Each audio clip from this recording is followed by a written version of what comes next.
If you are a beginner or an intermediate pianist and you want to know what are some technical things you should focus on to take your playing to the next level, this video is for you. Aside from the beautiful pieces I'm sure you're practicing, here are 5 technical things I think you should work on alongside your pieces. I'm going to count them down from number 5 to 1, so make sure you stick to the end to find out what number 1 is. Before we get into what these 5 technical things are, make sure you like and subscribe to this channel to stay in touch with more of these free piano lessons and tutorials. Technique number 5 is pedaling. Pedaling is a really amazing effect that you should learn to do well because it really enhances your music. It sustains the sounds. There's a rich and sustained sound that comes from pedaling, so it's important to learn the exact coordination and timing of this damper or sustained pedal.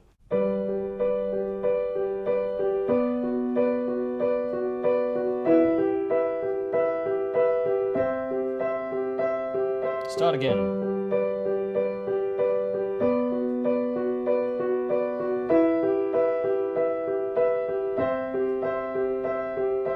Let me really break this down for you. In slow motion, this is what you do. When you change your chord, you would strike the chord first before you then lift up and press it down again. I'll just show you very quickly in slow motion. So one chord, and as I move to the next chord, I quickly come up and change. Listen to this again. And where I see a lot of beginners make mistakes is they sort of change the chord and come up at exactly the same time.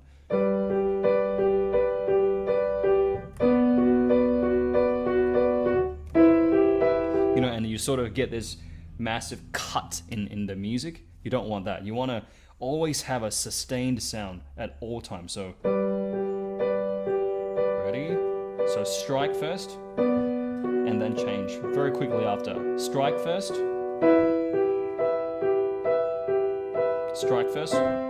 and then come up and change. Number 4 on the list are your scales. Now, there are many different types of scales. There's your majors, there are your minors, there are your chromatics, there's even things like blues if you're into that.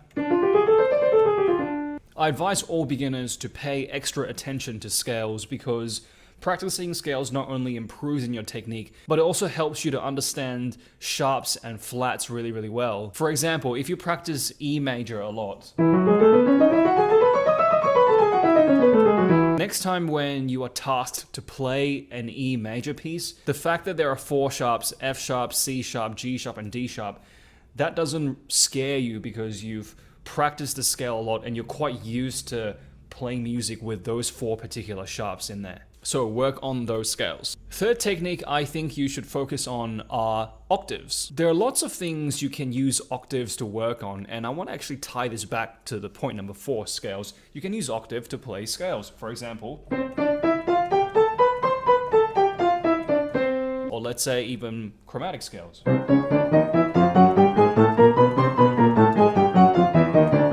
I personally like using my 4th finger for the black keys. Some people use their 5th finger for the black keys. Let me know in the comments, do you use your 4th or the 5th finger for black keys in octaves? You can also make up different patterns to practice your octaves. For example, you can do something like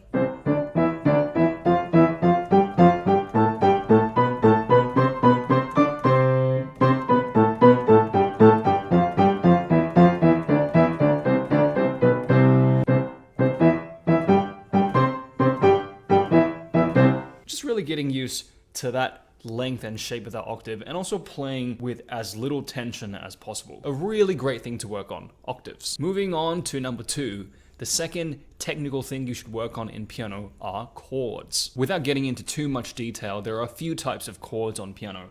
There are the major chords, for example. There are minor chords, which sound much sadder than the first one. There are the diminished chords, and also the augmented chord.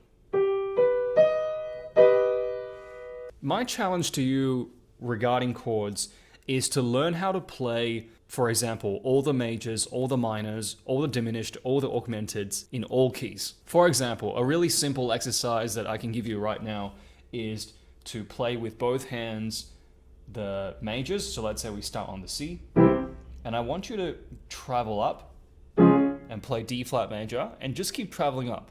See if you can do this. Every key, play the major version of that.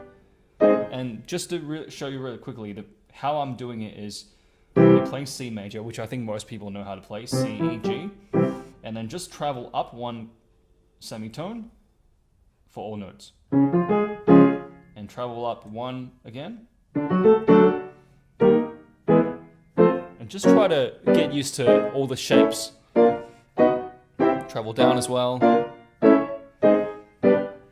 Sometimes I even add patterns, for example, like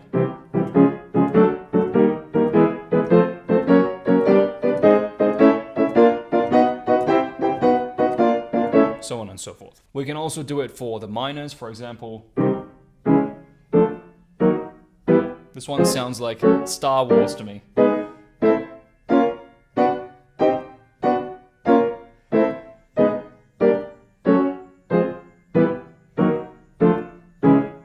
To really play around with chords, another idea for working on chords is to play a simple chord progression, but try to do that progression in more than just one key. For example, in the previous progression that was showed in this video,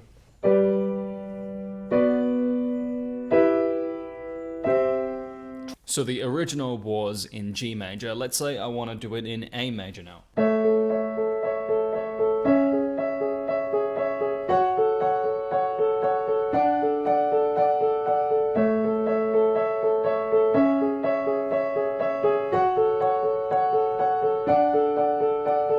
Just keep experimenting with playing chords in different keys, and this actually relates also to the fourth point we talked about today, scales. Playing all these chords in different keys also gets you used to the different sharps and flats that happen in each key. Over time, you build this library in your head of what all the sharps and flats are, and it improves everything. It improves your sight reading and your listening and playing by ear, improves everything. So make sure you are practicing and familiarizing yourself with chords. Moving on to our final technique for today. I think the number one thing that beginners and intermediate pianists need to focus their attention on is fingering. One of the common mistakes I see beginners do is they learn music from synesthesia, which doesn't give you the fingerings, and they learn the notes okay, but then they sort of do it with very weird fingering that doesn't produce a efficient and flowing way of playing.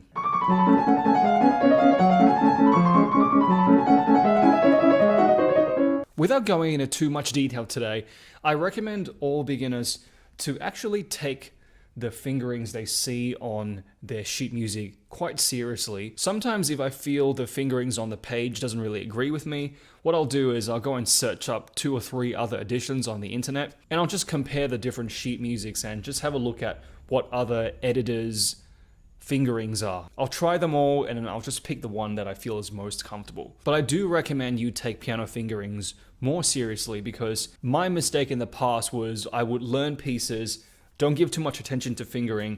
I would use my own sort of weird fingering, and because I've then played it 2 or 3 times my own way, I find it hard to then change. But the problem was my way of playing the piece was extremely inefficient and doesn't flow well to the next passage. So a really important thing I try to do with students is to learn the fingerings right from the start. Pay attention to fingerings, guys. And there you go. Those are 5 techniques I think you should be working on alongside your piano pieces. They are pedaling, scales, octaves, chords, and finally fingerings. Of these 5 things, which one of them causes the most problems for you?